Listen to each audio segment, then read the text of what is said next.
hidrocefalia congênita. O que é isso?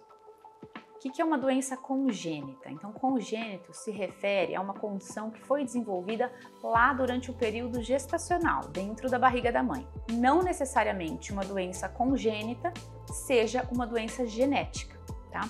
Então, a hidrocefalia congênita constitui um acúmulo de líquor, cerebral na criança, geralmente diagnosticado já intrauterino pelos ultrassons, tá? Ou quando a criança nasce, constatado pelo pediatra na sala de parto. Quais são as causas de hidrocefalia congênitas?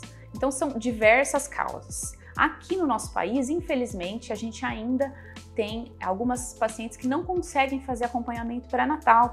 Então, é frequente algumas doenças como toxoplasmose, citomegalovírus e rubéola. Essas são as principais causas infecciosas de hidrocefalia congênita.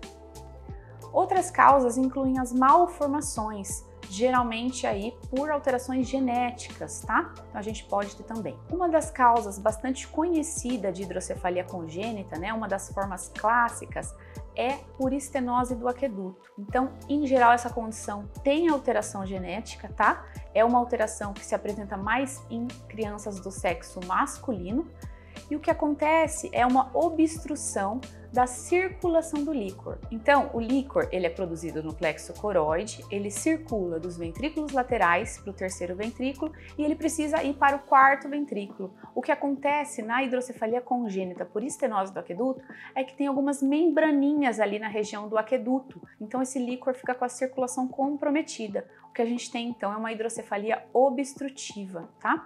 E quais são os sinais e sintomas de uma hidrocefalia congênita? Então, primeiro de tudo, em geral você olha o bebê e você percebe que a cabeça está aumentada, então o perímetro cefálico aumentado.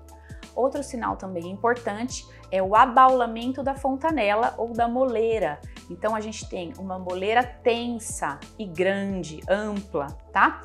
Outro sinal que a gente observa é uma proeminência das veias. Então, você olha o bebê e você percebe as veias demasiado. Então, assim, estão muito presentes na cabecinha do bebê, mais do que seria o esperado. Então, isso denota que está tendo uma hipertensão venosa, tá?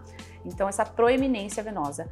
Sinais um pouco mais graves da hidrocefalia, importante lembrar que o bebê, como ele tem o crânio aberto, às vezes ele não faz sinais clássicos de hipertensão intracraniana.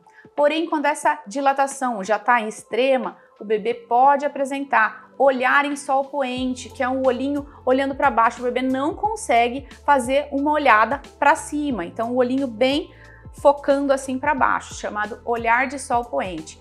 E outras manifestações de hipertensão intracraniana que pode acontecer. Alteração do nível de consciência, dificuldade de deglutição, náuseas, vômitos, crise convulsivas e qualquer outra alteração neurológica. Então, o tratamento da hidrocefalia ele vai acontecer principalmente de duas formas. Ou por meio da endoscopia ventricular com terceira ventriculostomia, ou por meio da derivação. A gente tem uma escala que a gente usa, que é a escala de Kulkarni, e lá a gente pontua algumas condições que o bebê tem para ver a taxa de sucesso de uma terceira ventriculostomia. Então, a depender da idade do bebê, da causa da hidrocefalia, se existiu ou não infecção, se existiu ou não a cirurgia prévia de uma derivação ventrículo-peritoneal, isso vai pontuar aí uma possível taxa de sucesso. Em alguns casos, como por exemplo, na clássica hidrocefalia congênita por obstrução, por estenose de aqueduto, funciona muito bem a terceira ventriculostomia, tá? Então a gente tenta, em alguns casos, oferecer essa técnica para os pais, sabendo que existe uma taxa de falha e que pode ser então necessário fazer uma derivação ventrículo-peritoneal. Então, se você gostou desse vídeo, compartilhe essa informação.